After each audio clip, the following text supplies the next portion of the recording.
दोस्तों साथियों, आज हम एक वकील की दादागिरी का नमूना पेश कर रहे हैं। उसने अपने 14 वर्षीय लड़की को एक लड़के के साथ बातचीत करते देख लिया। इसी सिलसिले में हमारी 50 लोगों से बातचीत हुई, क्योंकि हम वहाँ जा नहीं पाए और ये भी नहीं मालूम हो पाया कि जिस लड़के पर अत्याचार हुआ है वो किस समाज का है। आइए हम 50 लोगों से जो आपस में डिस्कस किया, उनकी राय ली, हम अभी बाद में सुनाते हैं। पहले हम घटना की ओर चलते हैं।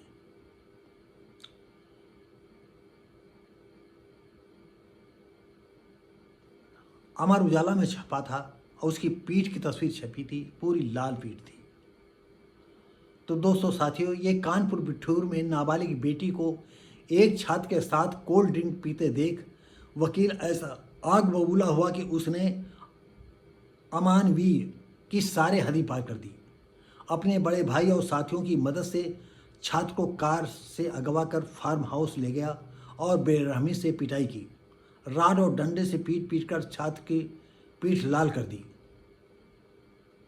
प्लास से उसके पैर के नाखून उखाड़े, कान और ओंठ पकड़कर खींचे। सूचना पर परिजनों के साथ पहुंची पुलिस ने छात्र को मुक्त कराकर हाईलाइट में भर्ती कराया है। पुलिस ने रिपोर्ट दर्ज कर वकील और उसके बड़े भाई को गिरफ्तार कर लिया है। तनाव की स्थिति को देखते हुए गांव में पीएससी तैनात कर दी गई है। उधर गिरफ्तारी के विरोध में रविवार सुबह वकीलों ने पुलिस कमिश्नर ऑफिस में हंगामा किया। बार एसोसिएशन ने कामकाज ठप कर दिया। बिठूर के एक मोहल्ले में रहने वाले लायर्स एसोसिएशन के पूर्व उपाध्यक्ष ब्रज नारायण निषाद की 14 साल की बेटी 7वीं कक्षा में पढ़ती है। कल्याणपुर इलाके में कोचिंग पढ़ने जाती है। कोचिंग आने जाने के दौरान उसकी दोस्ती दूसरे मोहल्ले में अपनी नानी के घर के पास रहने वाले 17 साल के छात्र से हो गई। दोस्तों साथियों, हमने आपको कई वीडियो में बताया है कि जिन के माँ बाप अपने बच्चों को छोटा समझते हैं, खासकर लड़कियों में, तो अगर जितनी भी उसकी उम्र है, चाहे 8 साल की हो, चाहे 10 साल की हो, चाहे 12 साल की, उसमें 5-6 साल प्लस करके उसको जोड़ करके देखें। और इसमें तो अमर उजाला के हिसाब से 14 साल की लड़की है, यानी अर्थात पूर्ण बालिग। और हो सकता है कि शुरुआत से ही पढ़ने में उसका मन न लगता हो, तभी तो 14 साल की लड़की कक्षा 7 में पढ़ रही है। छात्र ने बैकुंठपुर के एक संस्थान में डी फार्मा में प्रवेश के लिए हाल में काउंसलिंग कराई है। शुक्रवार रात को छात्र छात्रा ईश्वरीगंज बाजार में मिले और कोल्ड ड्रिंक पीने लगे। इस दौरान वकील की नज़र बेटी पर पड़ी। बेटी को फटकार लगाकर घर भेज दिया और छात्र को बुरा भला कहने लगा। छात्र भी दादागिरी करने लगा। यहाँ ये बात आती है कि जो उसने जवाब दिया, आखिर वो किस समाज का था जिसमें इतनी हेकड़ी थी। उसने हेकड़ी से बात की होगी, तभी वकील साहब को गुस्सा आया होगा। जवाब देने पर अधिवक्ता ब्रज नारायण ने अपने बड़े भाई तेज नारायण और साथियों के साथ उसे अपनी कार में जबरन बैठाकर फार्म हाउस ले गए। वहां उसे बंधक बनाकर 3 घंटे तक पीटा।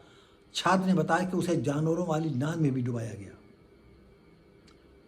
अब यहाँ तो ये आता है कि छात्र को हम अपनी तरफ से, अगर किसी लड़की के साथ आप चाय पी रहे हैं तो माफ़ी मांग लीजिए, सॉरी अंकल, अब कभी नहीं पिएंगे, बात ख़त्म हो जाती। लेकिन तुम लड़की को बरगलाओ भी और दादागिरी भी करो। आखिर ये किस समाज का था, ये अभी हम इसमें बाद में डिस्कस करते हैं। वकील ने छात्रा के पिता को भी फ़ोन कर धमकी दी। पिता की सूचना पर ही देर रात करीब 1:30 बजे पुलिस फार्म हाउस में पहुंची और छात्र को मुक्त कराया। एडीसीपी वेस्ट भूपेंद्र द्विवेदी ने बताया कि छात्रा के पिता की तहरीर पर अपहरण, मारपीट, गाली गलौज, धमकी देने की धारा में रिपोर्ट दर्ज कर ब्रज नारायण व तेज नारायण को गिरफ्तार कर लिया है। एक महिला समेत 4 और लोगों के नाम सामने आए हैं, उनकी तलाश की जा रही है। दोस्तों साथियों, यहाँ पर बात ये हुई, जब इस घटना को हम इसमें वीडियो में डालना चाहते थे तो तमाम लोगों से जिक्र किया, तो इस अमर उजाला ने ये क्लियर नहीं किया कि यह लड़का हिंदू था या मुसलमान। अगर हिंदुओं में होता तो कोई सवर्ण का लड़का होता तो माना जा सकता, अगर ऐसा है तो सवर्ण हो सकता, सवर्ण का लड़का हो। और निषाद का मतलब यह है बैकवर्ड की। और किसी की लड़की के साथ कोई गुफ्तगू करा हो, हंस हंस बोल रहा हो, और आप जो उसके माँ बाप से परिचित ना हो और लड़की परिचित हो, तो ऐसे में तो मैं समझता हूँ बिल्कुल खून खौलेगा। कई लोगों की ये सलाह है। उन्होंने कहा ये लड़का मुस्लिम जरूर होगा। ये मैं नहीं कह रहा हूँ, लोगों के कथनानुसार लोगों ने कहा कि ये लड़का मुस्लिम हो सकता है, क्योंकि मुसलमान ही जो है गलती करते हैं और दादागिरी दिखाते हैं। अगर मुसलमान होगा तो जब दादागिरी की होगी तो वकील को गुस्सा आया होगा, और उनको लव जिहाद के विषय में तो अच्छी मालूम, क्योंकि कोर्ट कचहरी में रहते हैं और उपाध्यक्ष भी रह चुके हैं। ऐसी सिचुएशन में उन्होंने सोचा इस ससुरे को हम सबक सिखाएंगे।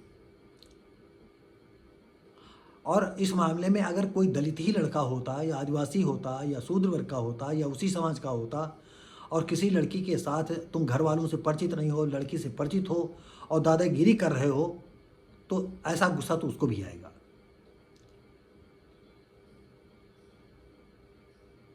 तो अगर कहीं मुसलमान हुआ, क्योंकि अभी पेपर में आया नहीं है और हम जा भी नहीं पाए। दोस्तों साथियों, आपको हम क्या बताएं। लोगों ने कहा कि अगर मुसलमान लड़का था तो इसको जिंदा काहे छोड़ा, मार क्यों नहीं डाला। अब क्या कहें, और भारत सरकार का कानून ऐसा नहीं चाहता है। लेकिन इस समय लव जिहाद पर हमारी सरकारें जो है मुखर हो चुकी हैं, जग गई हैं, क्योंकि 50 लड़कियां जो है लव जिहाद में मारी गई हैं। उनको धर्मांतरण कराया जा रहा है, बाद में वापस नहीं आने दिया जाता है। और इसमें उनका पूरा समाज, मुसलमान पूरा समाज किसी न किसी रूप में लव जिहादियों के साथ खड़ा है। जैसे आतंकवादियों के साथ खड़ा है, वैसे लव जिहादियों के साथ खड़ा हुआ है। अब हम नहीं जानते ये वीडियो जो है कहीं यूट्यूब डिलीट न कर दे। तो दोस्तों साथियों, ये वीडियो कैसा लगा, हम उम्मीद करते हैं अच्छा लगा होगा। तो लाइक, शेयर, कमेंट करें, सब्सक्राइब करें। हम मिलेंगे अगली वीडियो में। तब तक के लिए नमस्कार, जय हिंद,